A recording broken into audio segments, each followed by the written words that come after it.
नमस्कारम। अतुलितबलधामं हेमशैलाभदेहं जनुजुवनकृशानुं ज्ञानिनामग्रगण्यं सकलगुणनिधानं वानराणाधीशं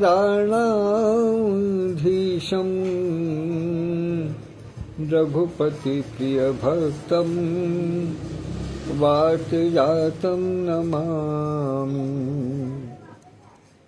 रघुपतिप्रियभक्तं वातजातं नमामि। मनोजवं मारुततुल्यवेगं जितेन्द्रियं बुद्धिमतां वरिष्ठं वातात्मजं वानरयूथमुख्यं श्रीरामदूतं शरणं प्रपद्ये। श्रीरामदूतं शरणं प्रपद्ये।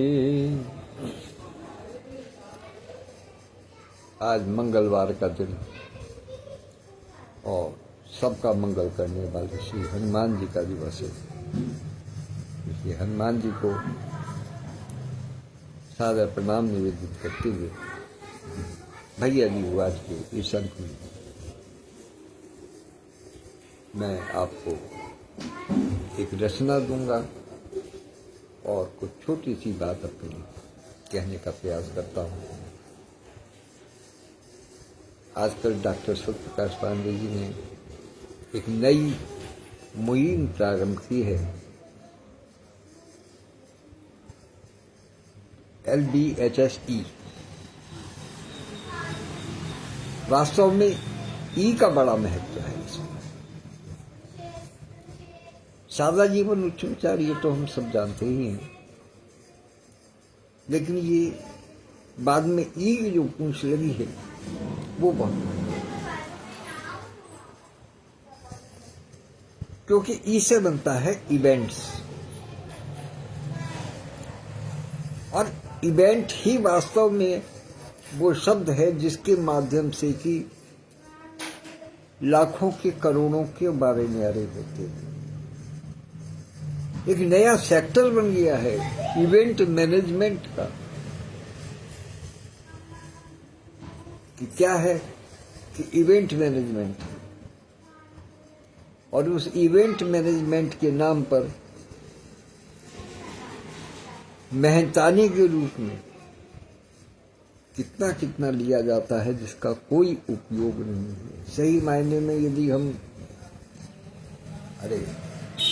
फंक्शन हमारा है, कार्यक्रम हमारा है, हम जानते हैं कि हमें किस प्रकार से कितना बड़ा करना है, कितना छोटा करना है, किसको बुलाना है, किसको नहीं बुलाना है, क्या करना है। बुलाया सब हमने, पैसा सारा हमने खर्च किया, वो केवल उसको व्यवस्थित करने के नाम पे एक इवेंट मैनेजर मोटी रकम देकर के चल देता है।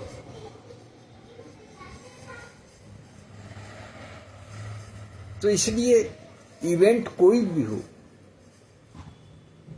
इवेंट का मतलब ऐसे कार्यक्रम होता है। तो कार्यक्रम कोई भी हो, छोटा हो बड़ा हो, शादी विवाह का हो, बर्थडे का हो, वेडिंग एनिवर्सरी हो, या किसी का स्वागत हो, स्वागत सत्कार हो किसी का, किसी की विदाई हो, कोई फेयरवेल हो, कहने का मतलब ये किसी भी प्रकार का कार्यक्रम हो, उनको सबको अपने आप अरेंज करना सीखिए। क्योंकि ये एक लोग बात कहते हैं इस बात को कि साहब एक बार उनको सौंप दिया, बात खत्म हो गई, फिर वो जाने उनका काम जाने, हमसे कोई मतलब नहीं है, हमने पैसा दे दिया। लेकिन आप इस बात को क्यों नहीं विचार करते कि जो पैसा उनको दिया है, जो मोटी गड्डी उनको पकड़ाई है, उसको बचाया जा सकता है। आपको ध्यान हो, मैंने एक दिन पहले भी कहा था कि 20-80 का रेशो आजकल चल रहा है। कोई भी कार्यक्रम होता है उसके अंदर रिकवरेबल आइटम केवल 20% रह गए हैं, 80% आइटम की कोई रिकवरी नहीं है। चाहे शादी को देख लीजिएगा, चाहे किसी और फंक्शन की बात कर लीजिएगा, कुछ नहीं, केवल 20% की रिकवरी हो सकती है। रिकवरेबल जो है केवल 20%। तो ये 80% की जो वेस्टेज है, इसको मिनिमाइज करने वाली बात है। और इसको मिनिमाइज आप किसी बड़े फंक्शन में करने का प्रयास करेंगे तो लोग बाग ये कहेंगे, एकदम से धक्का सा लगेगा, अरे ये तो इतने बड़े आदमी हैं, फिर भी इन्होंने क्या क्या करके दिखाया है। तो वो नहीं, छोटे छोटे इवेंट्स है, छोटे छोटे जो कार्यक्रम है, उनसे बचत करनी प्रारंभ कीजिएगा। प्रारंभ फिर धीरे धीरे एक जब ट्रेंड चल पड़ेगा, जब आपकी एक छवि बनने लगेगी कि भाई आप बहुत ही साधारण तरीके से काम करने वाले, तो फिर आराम से फिर बड़े फंक्शन में भी इस प्रकार की चीजों को लागू किया जा सकता है। क्योंकि एक एक सीढ़ी चढ़ के ही आगे बढ़ा जा सकता है। यदि हम समाज को एकदम ये कहना शुरू कर दें कि भाई शादी मान लिया तुमने 1 करोड़ की है, तो उसमें से 70-75 लाख तो रुपया जो है वो केवल आपका डेकोरेशन वाला ले गया, आपका बैंक्वेट हॉल वाला ले गया, आपका ये ले गया, वो ले गया, इवेंट मैनेजमेंट वाला ले गया, इतने की आतिशबाजी हो गई, इतना जो है वो कैटरर ले गया। सामान की बात नहीं, सामान अलग है जो केवल मेहनताने के रूप में दिया गया, जो केवल शो के रूप में दिया गया, शो के रूप में जो खर्च किया, उसको धीरे धीरे करके करते रहे। वहीं से इस एब्रीविएशन की LBHSE की मूल अवधारणा महासी है। इसको बताने से केवल ये नहीं है, कभी ये नहीं कहते हम किसी को भी कि भाई तुम्हारा 1 करोड़ का बजट है तो तुम 1 करोड़ की बजाय जो है वो सीधे 10 लाख पे आ जाओ, नहीं, धीरे धीरे करके कहीं कीजिएगा। क्योंकि हर व्यक्ति की अपनी अपनी एक समाज में एक सम्मान होता है, एक स्तर होता है, एक स्टेटस होता है। और सबसे बड़ी बात यह है कि लोग बात स्टेटस ही जज करते हैं आजकल। और स्टेटस जज किस चीज से करते हैं कि अमुक व्यक्ति ने वो फंक्शन किया था, उसमें ये खर्च किया।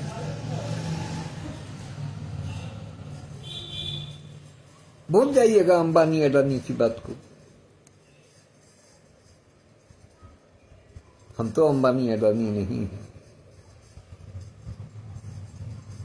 हम क्यों देखने में ये काम के दिखाई देने के लिए केवल ये काम करें। मन की इच्छाएं, मन तो चंचल है, पता नहीं क्या क्या सोचेगा, क्या क्या करने का मन बनाएगा। मन तो बहुत बहुत विस्तार देता है किसी चीज को। अभी आप माता वैष्णो देवी के दरबार में हैं, या अभी आप उसमें कश्मीर में पहलगांव में बैठे हुए हैं,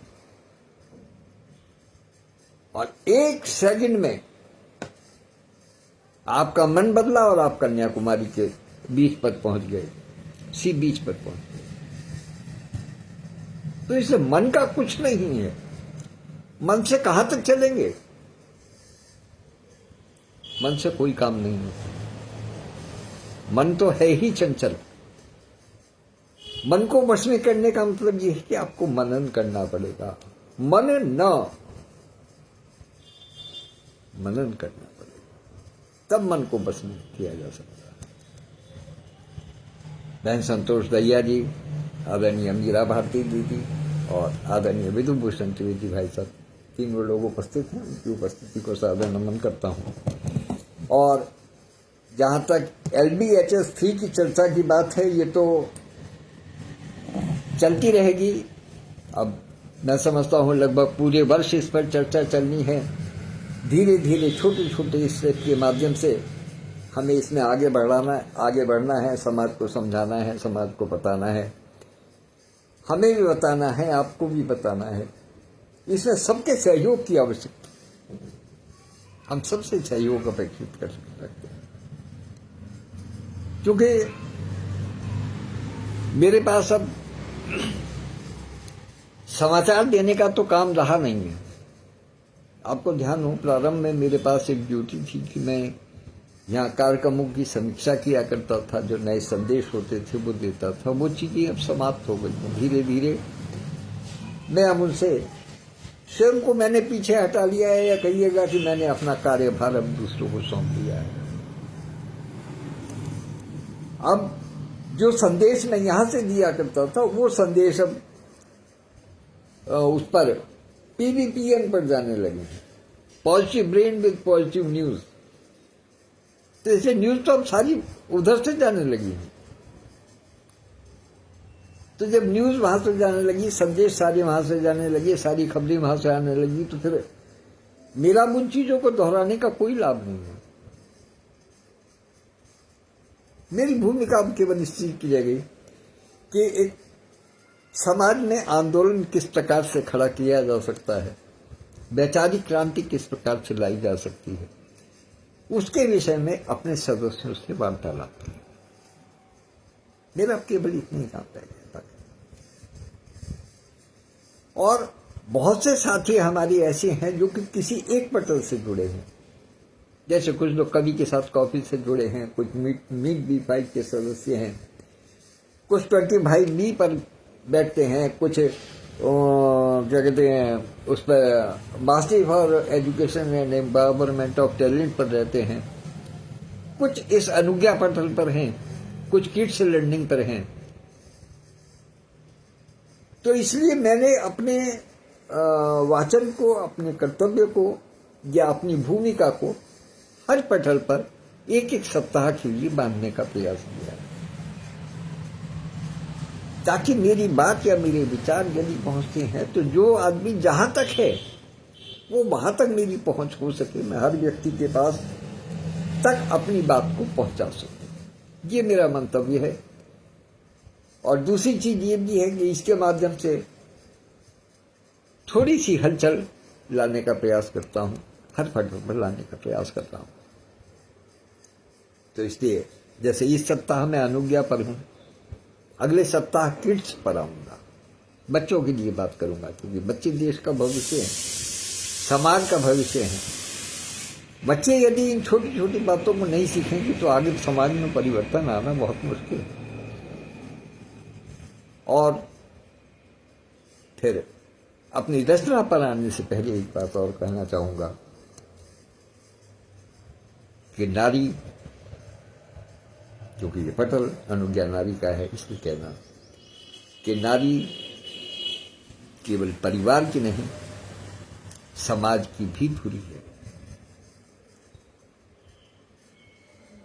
क्योंकि देखा होगा कि पति जब कमा करके लाता है तो उसमें से कुछ ना कुछ छोटा सा, नहीं 10-20 लाख रुपए, नहीं 10-20 हजार रुपए, 200, 400, 500 महीने में बचा करके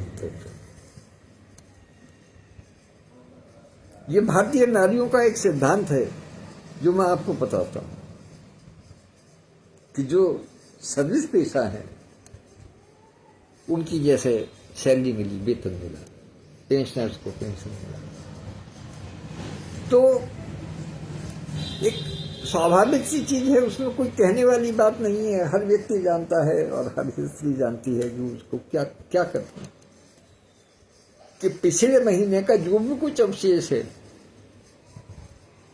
भाई 1000 बचे, 500 बचे, 200 बचे, 100 बचे, 50 बचे। वो जैसे ही आगामी वेतन आया, पेंशन आई, वो जो बच गया पर्स में, जो किसी कारण से खर्च नहीं हुआ, उसे उठा करके एक तरफ डंप कर देते हैं कि ठीक है, ये मानते हैं कि ये है ही नहीं, अब तो नए से खर्चा। वो एक अपने आप में अच्छी खासी राशि हो जाती है। तो इस प्रकार से नारियों का बहुत बड़ा महत्वपूर्ण योगदान है घर की अर्थव्यवस्था को संभालने। और इसका नजारा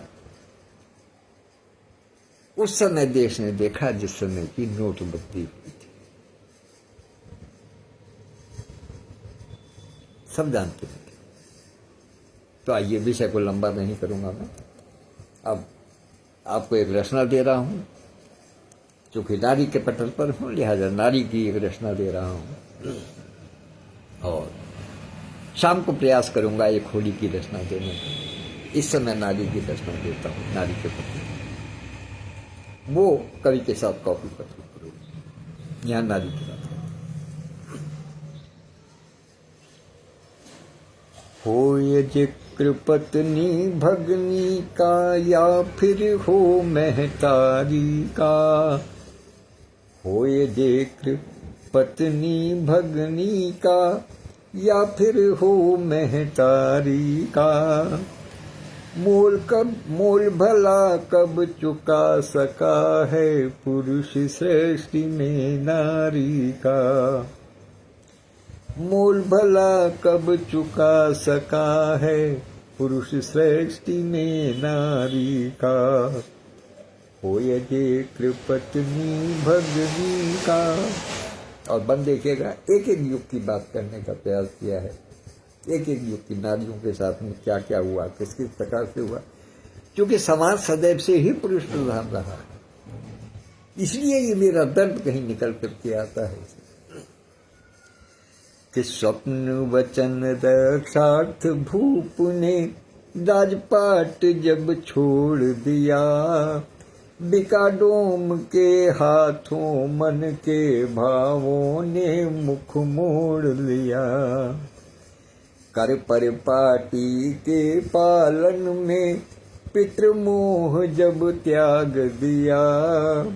मृतक पुत्र के संस्कार हित माने आंचल भाग दिया। तो सत्यव्रती की गूंज में दबा, सत्यव्रती की गूंज में दबा, दर्द मात दुखियारी का। मोल कभी ना चुका सका है, पुरुष श्रेष्ठी में नारी का। ये सती की बात थी, अब त्रेता की बात करता हूँ। देखिएगा, हर युग में वास्तविकता यह है कि हर युग में नारी छेड़ी गई। उन्हीं कुछ कुछ बिंदुओं को लेने का प्रयास किया है। त्रेता पर आता हूं मैं कि त्रेता युग की नारी गाथा, कहे लेखनी रो रो कर। त्रेता युग की नारी गाथा, कहे लेखनी दुख सह कर। जान पिता हित यज्ञ हेतु पति भेजा, निर्वासित रह कर। एक मात पर विवश हो गई, एक मात पर विवश हो गई। एक मात की इच्छा पर एक मात भी विवश हो गई। मुझे बताने की आवश्यकता नहीं है, सब कुछ शब्द स्वयं कहते हैं, आप सब स्वयं समझदार हैं कि एक मात भी विवश हो गई। एक मात की इच्छा पर जनता विश्वास कर बैठी, रानी अग्नि परीक्षा पर। राजकुंवर तक पलते बन में,